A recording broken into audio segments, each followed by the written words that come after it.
Hey, what's up, Canada and beyond? Good morning to all of you early birds out there for a rare and unusual early morning show with us here this morning. Some of you guys have really been following the Doctor Talk series that we've been doing for about 6 weeks now, where we've been hearing from experts from every discipline of science and medicine. And today we've got a very special treat with us, something a little bit different from all of the science. Welcome to the show, Dr. Ponesse, who is an ethics professor at the University of Guelph. Or pardon me, Huron. Sorry. I'm thinking about Byram still. Yes, I've been talking to so many of the Guelph folks lately that this is a little bit of a different flavor, and I'm really excited to have you with us today because, you know, as we were talking just a little bit earlier, we've been talking so much about the science, and there hasn't really been a lot of talk about how we got here. How did we get to the discussion about the science? And so this is where it's a very poignant part of all of this is the ethics behind the situation that we find ourselves in. So for the folks out there that don't know you, Dr. Ponesse, tell us a little bit about who you are and how you come to be here with us. Well, so I have a PhD in philosophy, specializing in ethics, including both ethical theory and applied ethics, especially medical ethics, and also ancient philosophy. And I teach at Huron College, which is an affiliated college with the University of Western Ontario. And I have some background in medical ethics. I have a master's in bioethics from the Joint Center of Bioethics at the University of Toronto. And I've done clinical work, sat on research ethics boards and published in bioethics. And, I think as with many people, over the last 15 months, as the evidence has changed, as the science has changed, as the government response has changed, my intuitions, at the very least, about the validity of our response and the harms that are arguably being done to people that are not necessarily necessary, has raised a lot of questions for me. And for those who don't quite know what medical ethics is or what we do in medical ethics, what we tend to do is we look, we're not scientists ourselves, we aren't physicians, and we look at what is coming out of the scientific literature, what's happening in the clinical setting.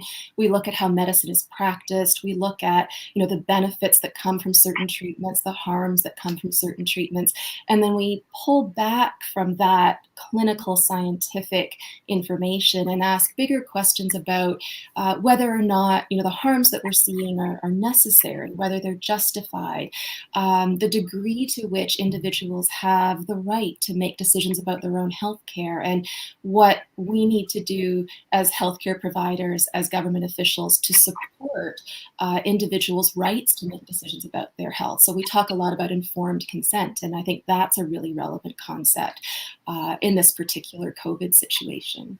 This is something that probably most of the layperson audience out there, this is a subject that it's not really in our face all of the time. I think most of us out there can probably relate and remember to the discussions about Dolly, the first cloning of animals, and there was a huge ethics discussion about that at the time. This is going back 20, 30 years now. So that was kind of, when most people think about medical ethics, this is the first conversation that comes to their mind. But now, here where we are right now, is we've seen a very huge shift from a couple of years ago, where my body, my choice was the topic of ethical discussion, and now we're seeing. Get the memo?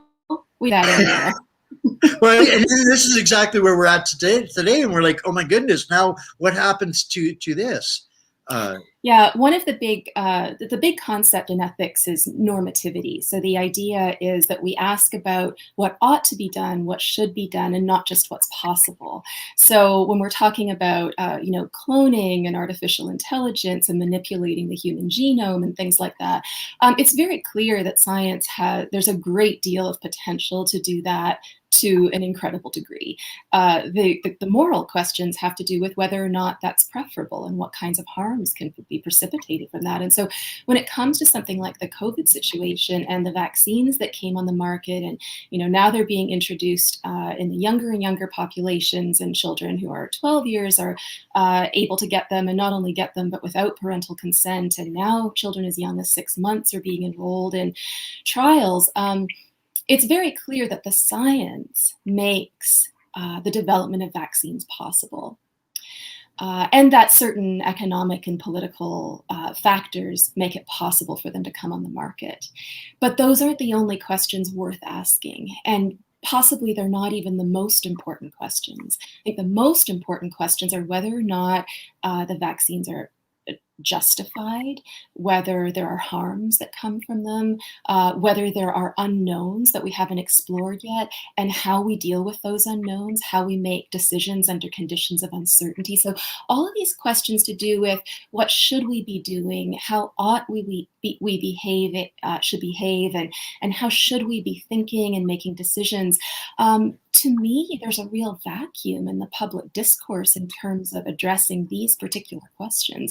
I can say that there's starting to be a bit of a swell of people asking them, but they're having a hard time getting into the public eye on mainstream media. So I really appreciate you giving myself and others who are asking these questions a platform to be able to discuss these issues, because I think a lot of Canadians who don't necessarily have formal training in ethics have intuitions that, wait a minute, what's going on doesn't quite sound like what we were told about the Charter in the 80s, and about my rights. And so, but I need a little bit of help to articulate why my intuitions are sort of peaking at this time. This is something that almost anybody here that has ever had anything to do with a child can understand, that the difference between can and should is astronomical. Right? I mean, this is this is something that we're trying to process as a society, is the difference in understanding between can we or should we, and we kind of take it for granted in our daily lives going about this, and we see science and technology advancing at such a rate. We accept that, generally accept that science and technology is going so fast that we can't keep up to it, that we're kind of now stuck in a situation where we are completely polarized and not being able to have the adequate time for us to process comfortably whether we can or should in these regards. And so this is a huge overlap.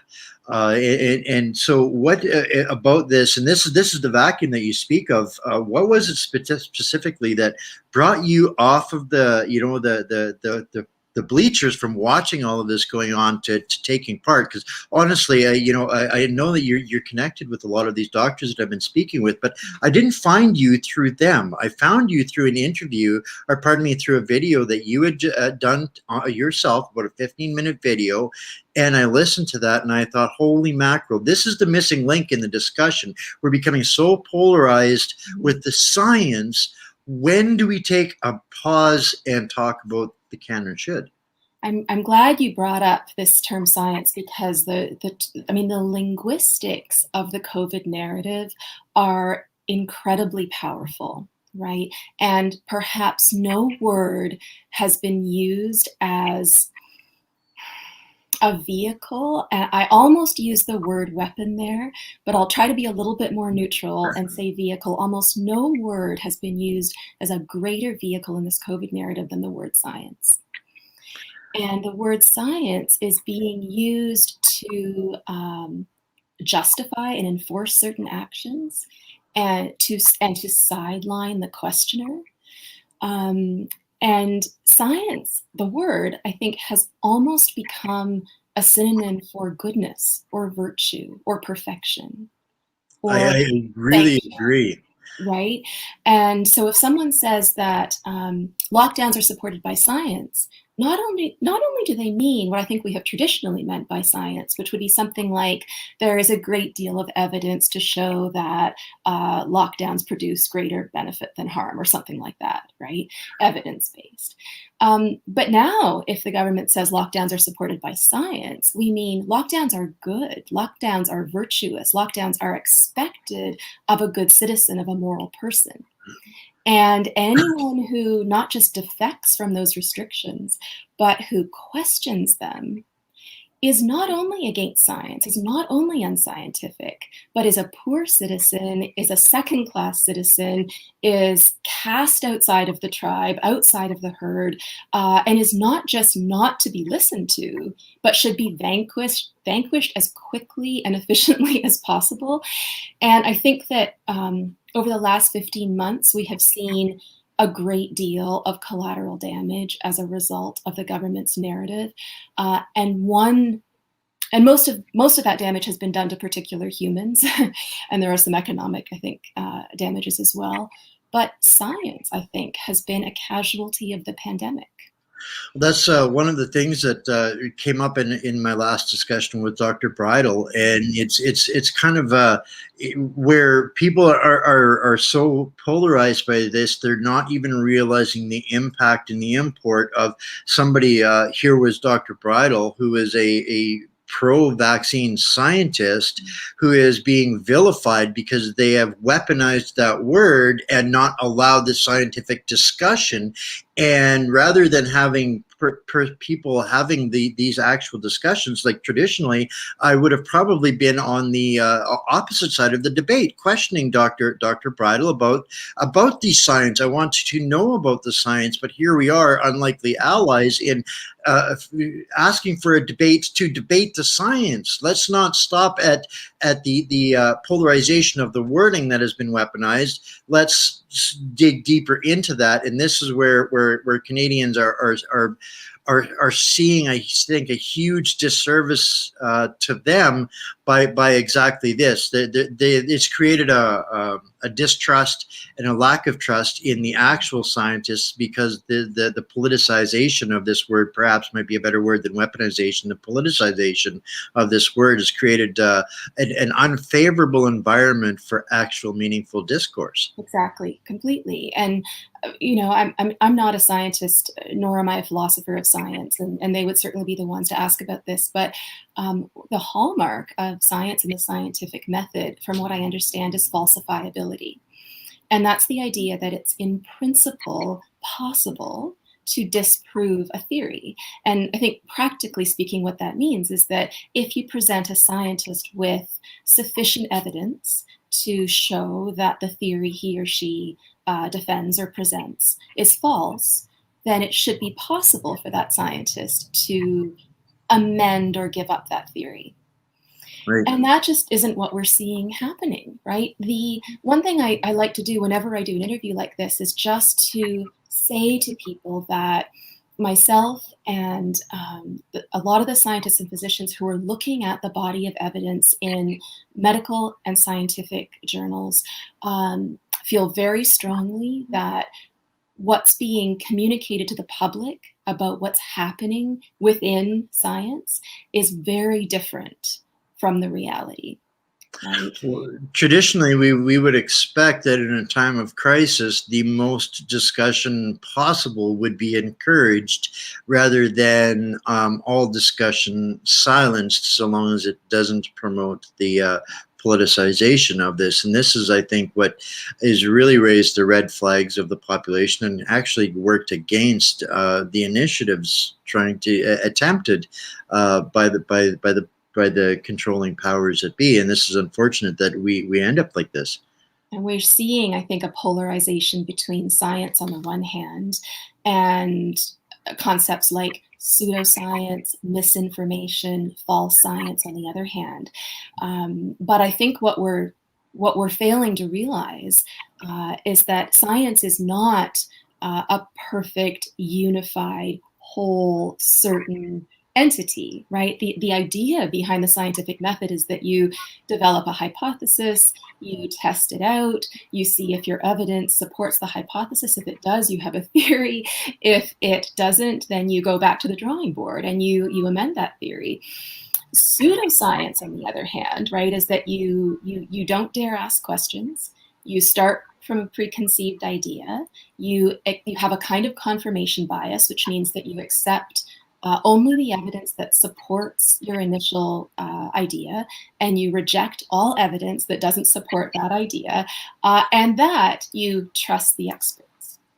Well, it's interesting because they've actually turned me into a scientist by doing this, because now I'm looking at all of the data, and I'm looking Right. and I'm hearing all of the opinions and the experts, and looking at it, from that exactly that perspective. Okay, well, if this isn't demonstrably proven, then this needs to be eliminated until we get to the lowest common denominators. But I mean, I'm not looking at it as a science. I'm looking at it as, where are the failings? And after having spoken to so many experts and scientists here now, I'm seeing distinct patterns that are emerging, that are showing the disparity between the pseudoscience and the science that is not up for discussion. And a pretty good indicator of that is exactly what is allowed for discussion is not really debatable, and because they won't allow any challenges to this. And that this is again how we end up having these discussions, and when we're kind of caught in this vortex. And how can we help people, sorting this stuff out, the difference between that? I think one thing that I would like to remind people is that you aren't a bad person for wanting to think for yourself. That selfishness that is being portrayed for asking questions is, to me, a huge indicator of a person's lack of ethics, to be honest with you, in my personal opinion. And we're seeing an incredible amount of, and I'm going to use the word manipulation, because the more I look at it, the more I think that's the only apt word. I don't know if you're aware, but about a week ago now, Dr. Teresa Tam gave a plenary address at the Canadian Psychological Association. So academic disciplines tend to have a yearly meeting, right? Philosophy does, psychology does. And so she gave one of the plenary addresses. And she said that, so she was basically employing sort of normalizing the abuse of psychological methods in order to convince the citizenry to do what she wants, which is have a steep uptake of the vaccines, right? And she said, and I'm actually just looking at part of her speech right now, she said that this is a direct quotation, insights from behavioral science can help to align human behavior with the recommendations from public health experts like epidemiologists, for example. Right now, we need to have all that insight and research brought to bear in making sure we have a high vaccine intake. So those two phrases, align human behavior and make sure we have a high vaccine intake, to me, I mean, there's no mention of consulting the government representatives of the municipalities, let alone asking people what they care most about, right? And what they would like government to do on their behalf. And there's no mention of a kind of transparency of information. Another bit of information that's probably quite important, and I know you will have heard about this in virtue of speaking with Dr. Bridle and some of your other guests, but there is, we're starting to see very alarming numbers coming out of VAERS, which is the American Vaccine Adverse Events Reporting System, right? Tens of thousands of adverse events following COVID vaccines and 5,000 deaths following COVID vaccines in the last 5 or 6 months, which is higher than the number of deaths for every other vaccine on the market in the last 20 years. So we're starting to see very alarming numbers. Tomorrow, the CDC is holding an emergency meeting. And I'd like everybody to know this because I don't think they're going to find this in the mainstream media. So tomorrow morning, the CDC is holding an emergency meeting to look at the increased risk of some of the vascular problems in people 30 years old and under especially, right? So myocarditis and pericarditis. And I think that is a really good sign that there's starting to be an opening in the crack in the narrative. And that is the kind of information that people need to know, not just persuasive, ideological, manipulative language from someone who holds the top health position in our country and in whom people place an enormous amount of trust. It's there's a couple of points you brought in up there that I really resonated with me, and I spent a number of years working with elite level counselors and therapists, and when I listened to your quote there from Dr. Tam, to me I heard a high level marketing meeting cracking down on their sales team to get their NLP back in line because they are not programming people quickly enough to get the results that they want. There was nothing that I heard in there that had anything to do with health or wellness or risk assessment or anything. That's really how I took that. Was a Salesforce meeting, really. And the other point that you brought up there, and for folks that really they look to VAERS, and because that is the primary reporting site for adverse reactions. But what we don't really see in Canada, and it's difficult for us to put that into perspective, most of us probably understand that maybe 10% of reactions get reported. And so if we maybe, and there's a Harvard study that suggests it's more like 1%. That was I was trying to be generous, even in that, and to give people a rule of thumb. So if we look at the difference between Canada and America, we have approximately 10% of the population. So if you look at the VAERS numbers and you knock a zero or a couple of zeros off, that would kind of give you a rough percentage of what we can expect or realistically look at in Canada for adverse reactions. And then, multiply that times 99 to be probably more realistic. But yet on the other side of it, we're hearing from doctors that are saying that our program here, even though we may only get 10% of people that are reporting their reactions, they're not even accepting that. So yes, one thing that I have to be a little bit careful with my language here. One thing that we are seeing, and this is just anecdotal evidence at this point, but we are seeing an increased number, a remarkable number of unexplained, I'll say, deaths following COVID vaccines. And it seems to be within about 3 weeks is a pretty good average from what I'm hearing now. Yesterday alone, I heard 4 such stories. And one of them, and I said I'm being careful with my language because these are they're tragic events. They're very recent events, and the families would like not to have the stories public, but I think that they will become public in the future. But we're talking about deaths of people that are otherwise healthy 30-year-old. this is one of the things that challenges me in my role in society here in doing this. People come to me looking for answers, or to share their stories, and my inbox is overwhelmingly emotional at times. It's very difficult for me to sometimes to spend much time in my inbox because of what I'm hearing and seeing out there.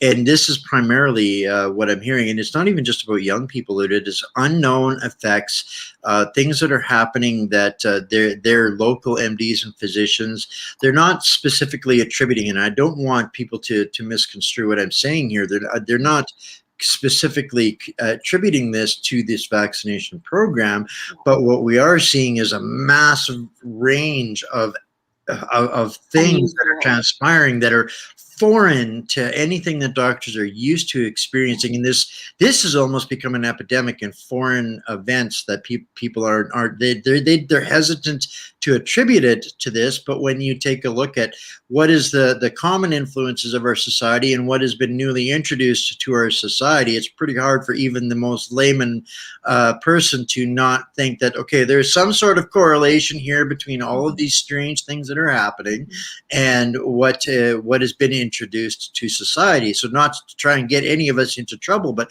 why we're in a position here where we, the general lay public, want answers from our trusted politicians and officials. These are the people that we're traditionally supposed to believe in, and this is what we're not getting. So we're ending up having discussions like this where we're searching for answers on our own. Yeah, it's very tricky. I think that very often when we start seeing adverse effects from certain interventions, certain treatments. Like if you think about the thalidomide case, Mm-hmm. or the opiate epidemic in the 80s and 90s, or the H1N1 vaccine, it takes a while. Science moves slowly, right? And it takes a while for us to establish these causal connections.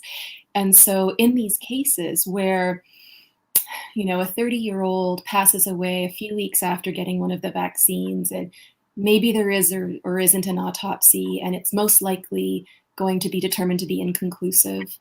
And people might say, well, you can't establish a causal connection. And that might be true in that isolated case, or that one-off where you're just looking at the one particular case. But when those cases start to amass and get gathered together, and you're starting to notice patterns, that's the time when it's important for science to sort of turn its glare to these cases and put them under the microscope and try to figure out what's going on here. An equally worrisome, if not more so, situation is that we're starting to see people who are in the vicinity of vaccinated persons having some very unusual adverse effects, neurological effects, seizures, endocrine system effects, and especially among children. Right, and I think, your audience will be familiar with Dr. Bridle's research, and if everybody who's watching this sort of understands the gist of that, the worry is that the spike protein that is the result of the mRNA vaccines can be released into the body and then cause some deleterious effects down the road and in a long-term way. I think we're not quite sure yet how long or what those effects will be, or will they affect everybody equally. But, I sort of bring things back to ethics and politics. I think the narrative that we're seeing from our public health officials and government right now is one of hope.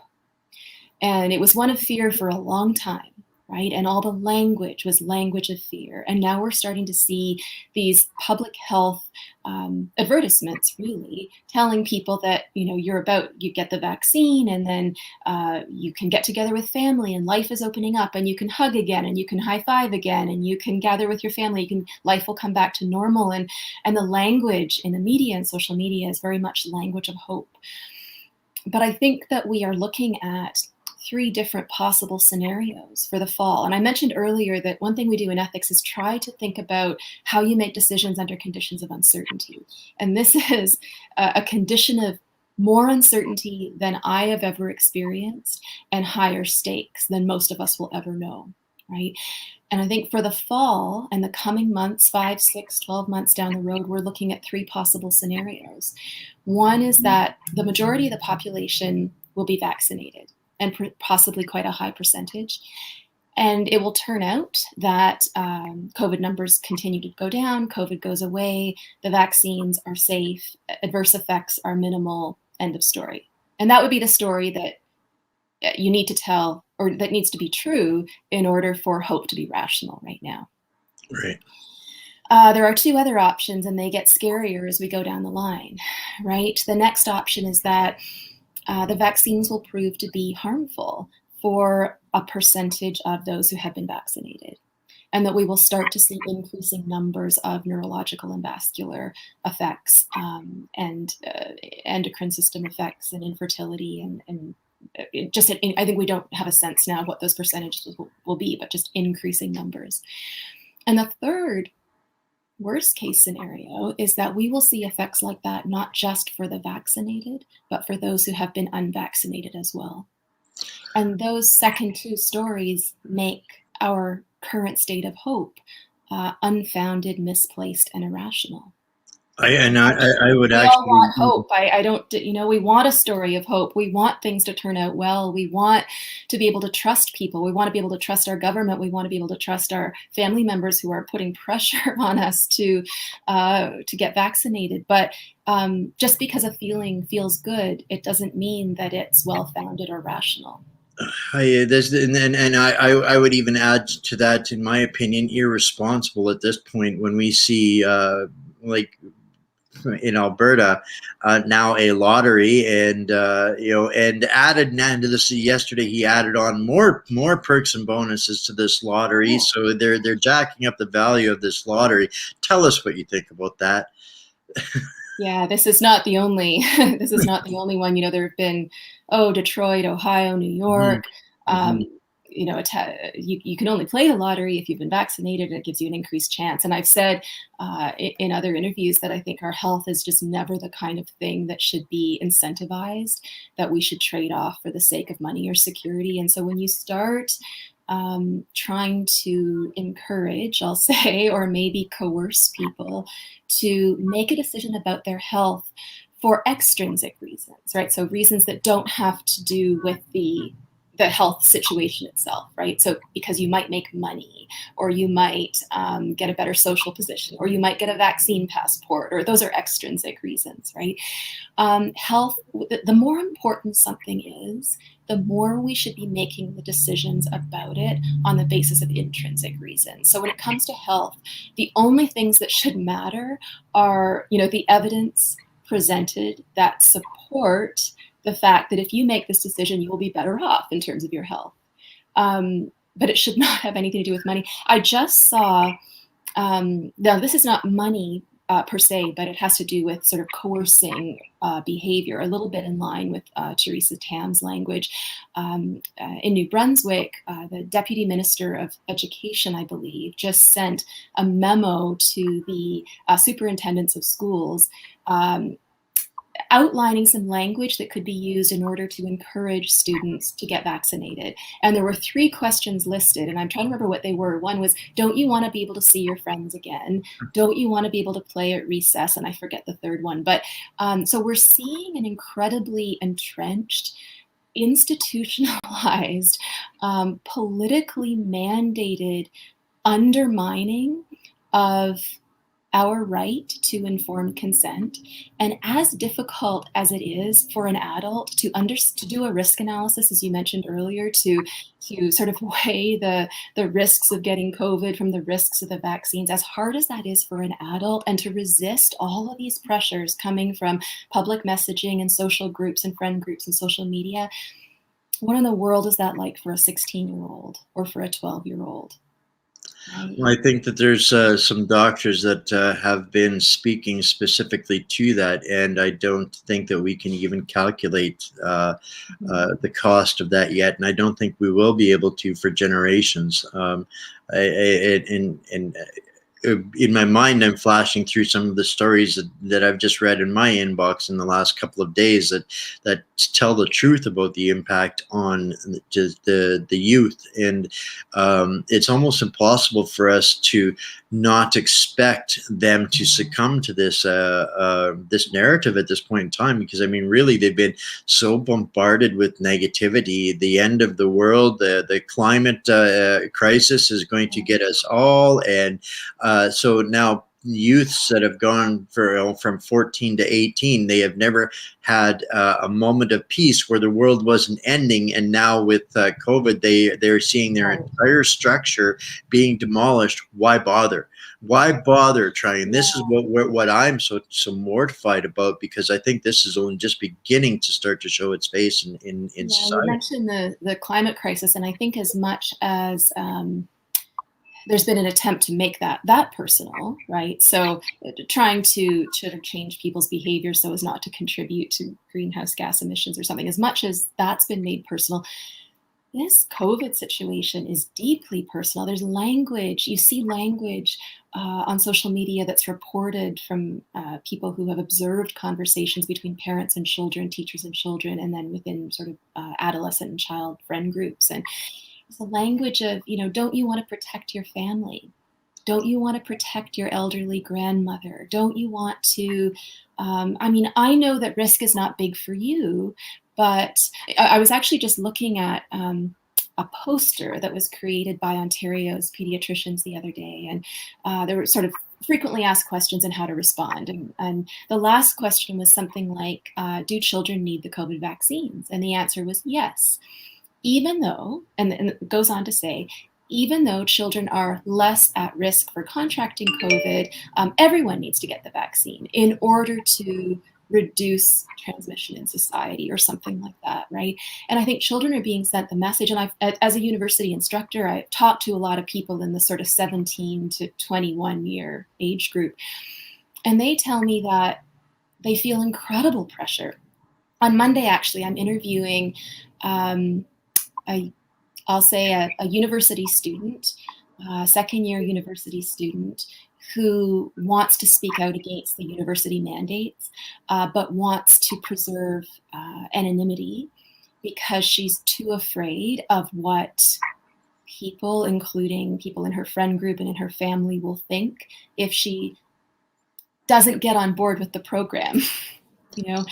And I think anybody who knows anything about the successful methods of psychological manipulation, if you read down the list, there are 8 or 10 popular methods of manipulation.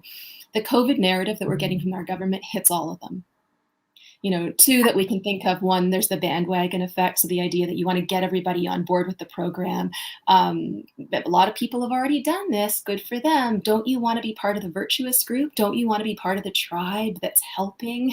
You don't want to be the reason for COVID lasting longer than it has to. You don't want to be the reason that somebody is contracting this terrible disease that's apparently and then secondly, another method of manipulation is exploiting people's existing vulnerabilities. So something like a desire to please, or a desire to earn approval from someone. And children and adolescents they're developing, and the approval of their parents and teachers and adults, and let alone their peer group. We have spent decades fighting bullying, and here we are being absolutely bullied by the social justice community, our government, our establishment. This is 100% what we're up against, and this is a challenge for growing and developing people, youths, to begin with. Just for the social dynamics, these are the things that we've had to identify over the last decades. That where we have failings in trespasses against our youth, and now where our establishment is engaged in exactly these practices, leveraging youth against their parents using exactly these same tactics. How can people cope with this within their households? The division at home is astronomical. I'd like to say to everybody who's watching, I would just like to say, and especially, as I said, I talk to teenagers a lot. I sort of have a bit of an insight into the worries and the insecurities. And so if you're listening, don't let your mind be outsourced to the so-called experts. Don't let your freedom be outsourced to the people who are supposed to protect it. You have a mind, right? You have reason, you have instincts, you have resources now, right? And please don't listen to either of us necessarily. Go out and gather your own information, and please feel free to ask questions. And if something doesn't feel right to you, question that, ask for more information. I think one of the things we need to do in this time is to remind ourselves of our fundamental Canadian values, and that we have a constitution for a reason, we have a charter for a reason, we have a Healthcare Consent Act for a reason. And these things are not just in place when life is good and when the economy is thriving and when discrimination is low and happiness is high, right? When we face the biggest challenges, and we are the most vulnerable, the most insecure, the most divided, and when the hand of government is the heaviest, this is when we need these things the most, right? And so please don't remember, the charter tells you you have life, liberty, and security of the person, and you have the right to make decisions about your healthcare. You would not know that if you talk to, if you watch the daily news reports from the Trudeau government, the Ford government in Ontario, right? If you look at the social media campaigns coming out of Health Canada, you would not be given the impression that you have the right to make decisions about your own health. But you still do. That's legally supported and entrenched in Canada. One thing that, as a philosopher, we always try to think, what's the strongest opposing point to our position? And I think what someone might say in this case is that, well, all of those things are nice. They're luxuries in times of security and when we aren't faced with a pandemic. But right now, this is an emergency situation. And so, we have the ability to minimize individual rights for the sake of the public good. And one thing that's important to keep in mind is that one of the basic principles of public health is a look at disproportionate harms. So we want to make sure that policies, that state actions, that medical interventions that are meant to address some problems, so lockdowns, other restrictions, vaccines that are meant to address COVID as a virus, for example, we have to make sure that they don't create harms that are worse than the thing that they're meant to solve, right? The thing that they're meant to address. And so, for example, I mentioned thalidomide earlier, right? We want to make sure that a sleeping pill doesn't cause things like death and birth defects, which it did in a number of fetuses and children, right? And so I don't think anybody wants to say, I certainly don't want to say that COVID isn't a risk and that it isn't important to look at how to manage it from a medical or a public health perspective. But when part of that management narrative becomes telling our citizens that we no longer have the right to accept or reject certain treatments, and maybe even worse than that, that we no longer have a right to ask questions about what these treatments are, where they came from, what the sort of costs and benefits are looking like, how harmful it's looking like they are, when we can't even ask questions like that anymore, that should make your radar incredibly in tune to the fact that something tremendously bad is going on, not just scientifically, but politically as well. I really For a while there. well, this is fantastic. This is such a refreshing discussion compared to so much of the science, which I now think I'm starting to become an actual expert on, even without a university degree. But one of the things you said there really struck me about outsourcing our thinking, and this is a really key term, and I think this is what we're being forced into is the compliance that they're looking for. They're looking for us to outsource and allow only our thinking and our mindset to be what they determine. And so we're speaking to this from the perspective of youth that are trying to find their way in all of this. But the fact is that it's how can we hope for the youth or expect them to have success in that kind of resistance to this when we are seeing so much of the medical establishment being absolutely crushed under that same principle, that same oppression, and to the point where I dangerously see a mass exodus of medical professions out of Canada because they don't have the strength to fight that, and they're being forced to outsource their ability to be doctors to a narrative that they don't agree with. We have heard from, and I'm sure you have heard from, physicians, scientists, nurses, just about how much censorship there is within their professions and within their academic disciplines. And this is a real problem because a lot of the scientific literature that's suggesting that there are problems with the vaccines or there are problems with the COVID testing, or it's very difficult to access that literature and to understand it because it's written for specialists. And it's supposed to be those specialists, our physicians, our College of Physicians and Surgeons, the nursing bodies, and academics that are supposed to help to translate that information so that it's understandable for the people that they serve. Right? But when you are a concerned parent or you're a teenager and you go to your physician and you're asking these kinds of questions, if the person that you're posing these questions to is being censored, or the information that he or she should maybe have access to is being censored, that puts the average person in an incredibly difficult position. And this is not an ideal way for things to work, but I think we're in a position now where we really have to, as I said, we can't outsource our minds, our health, our rights to the experts, because they have been shown not to be trustworthy with those incredibly important things. And so we have to become, I mean, I almost hesitate to say we have to become our own experts, but we have to take a lot of onus on ourselves, and we have to take a lot of responsibility for trying as well as we can to, to watch interviews like the ones that you're doing, to hear from some of the experts who are not being listened to. It's very easy, for the governing bodies, for Health Canada to say, oh, anybody that challenges the narrative is, it's fake science. And we know that this is what happens to MPs in the House when they raise some of, Dr. Bridle's research. They say, well, that's fake science. It's fake news. There's no legitimacy to it. I think what we tend to think is behind some of these claims is someone who's maybe not very rational, not very educated, prone to conspiracy theories.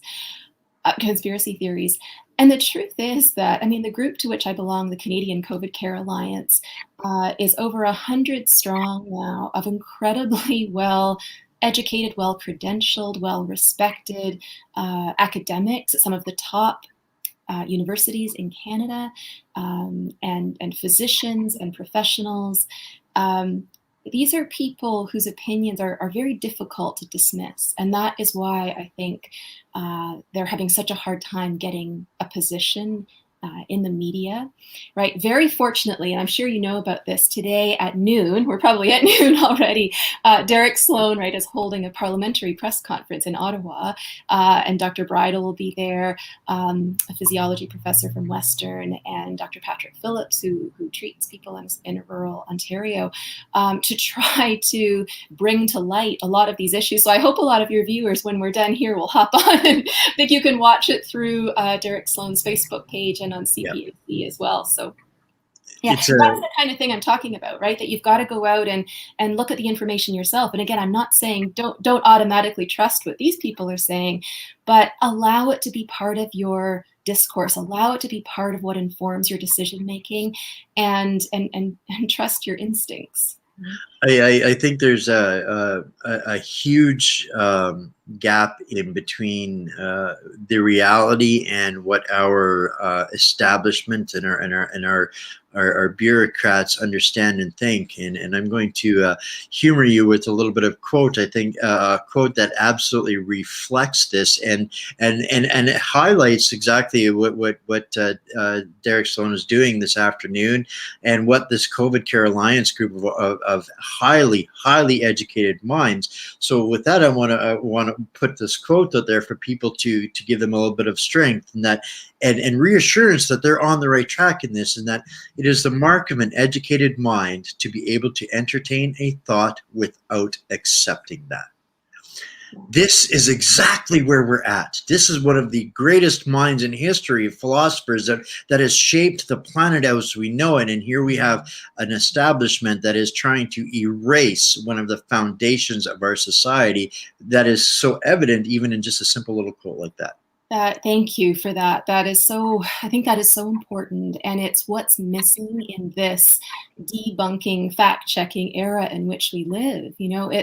I don't want to put words in Dr. Bridle's mouth for sure, but I don't think even he would say, this research that I'm presenting to you is without a doubt perfect. No, that's the beautiful part of, and one of the things that I've appreciated so much about speaking with these doctors is they're not telling us that anything is absolute. That is the point. The entire, if there's one message that I want people to understand out of all of these doctor talks, is exactly that. Nothing is absolute, but we need rational discussion. The cost is not what we're seeing.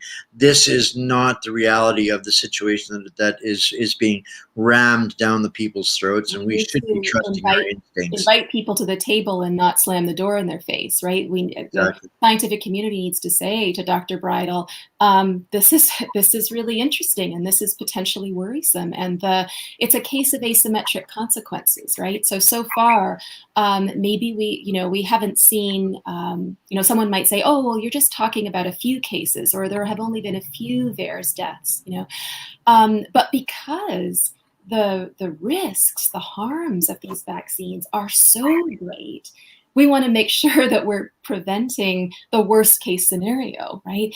And so let's look at this. Let's look at this together. Let's put, and I know the consequence of this will be an increase in what they're calling vaccine hesitancy. But that term itself is morally laden, because when you tell someone that she's hesitant, there's this idea that there's something irrational about your concern, right? So I almost think we need to change the term to like vaccine inquisitive or something, right? To ask a question. I love that quote, the quotation, right? This idea that it's the mark of an educated mind to be able to hold an idea without accepting it wholeheartedly. And it's just so incredibly important. I don't think I can leave you today without telling everybody about a figure that's very near and dear to me as a history of philosophy professor. And some of your audience members may have heard of Socrates. And Socrates was an ancient Greek philosopher. He's the mentor and teacher of Plato. And he was very well known for going around Athens and in the marketplace and asking people difficult questions, and to the point of being quite annoying, it seems, right? People would get annoyed because they couldn't answer his questions. They were so good. And poor Socrates was arrested and charged by the Athenians with corrupting the youth and believing in the wrong things, not believing in the sort of the gods and the deities of Athens. And as far as we can tell, Socrates' only crime was asking questions. And he was convicted and sentenced to death. And when he was waiting in his prison cell, his students and followers came to him and they said, well, Socrates, we can get you, some of them were quite wealthy, and they said, we can get you out of prison. We can facilitate your escape, and you can go to other places. You can go to Thessaly and they'll welcome you. And he said, no, wherever I go, my questioning will be perceived to be as much of a threat as it is here. Right? And he drank the hemlock and died, And I think as a student of philosophy, especially someone who, has been through, we've done so much reading in ethics and political philosophy and attended conferences, and we very much like to think that we are beyond that Canada could never be the kind of place where that could happen again. And not only is it happening to one individual, but it's happening across the board. And we're trying to make every citizen into a Socrates by telling them that you are a plague on society by asking questions. You just stole my last question out of my mouth. What are the parallels between the time of Socrates and where we're at here right now? Because as much as we think we've evolved, history has a funny way of repeating itself. And when we don't pay attention, we're doomed to repeat those things. So you kind of beat me to the punch on that one there. So thank you so very much for joining us today. This has been very refreshing. I think I could quiz you back and forth between history and this for hours with pleasure. But I know a lot of people are going to be wanting to catch this event on Parliament Hill, myself included. I'll be looking forward to seeing that. I had the opportunity to meet with Derek last week, so I was well aware of what was coming up this week, and so I'm really excited to see that. So what message do you want to leave with our audience here today to help them feel better, to give them some strength, some power, in what we're up against? I think it's it's tough when you're in a situation to pull back and contextualize it to the situation we're in now, to think about how does it differ from what has come before and what will come.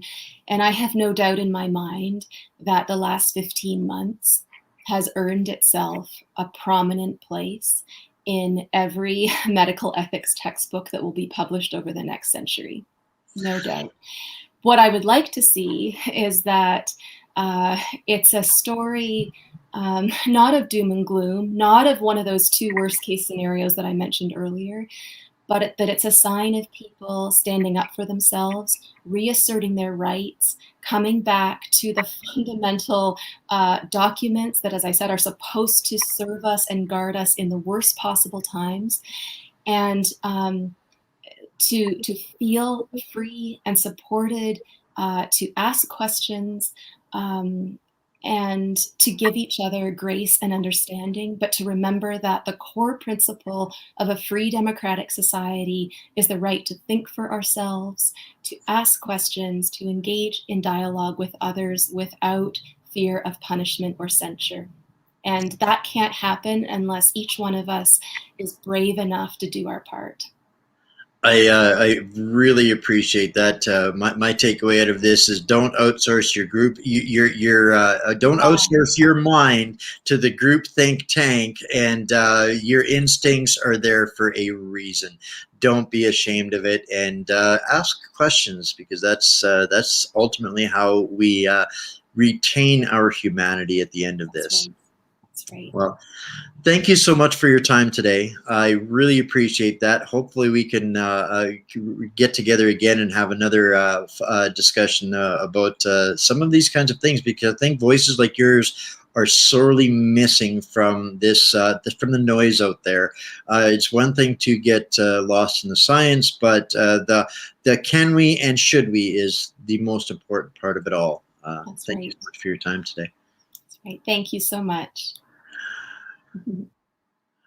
Well, folks, thank you for joining us on our early morning show. That's something we don't do very often. It was well worth it, in my opinion. I am so excited and grateful for Dr. Ponesse for joining us today.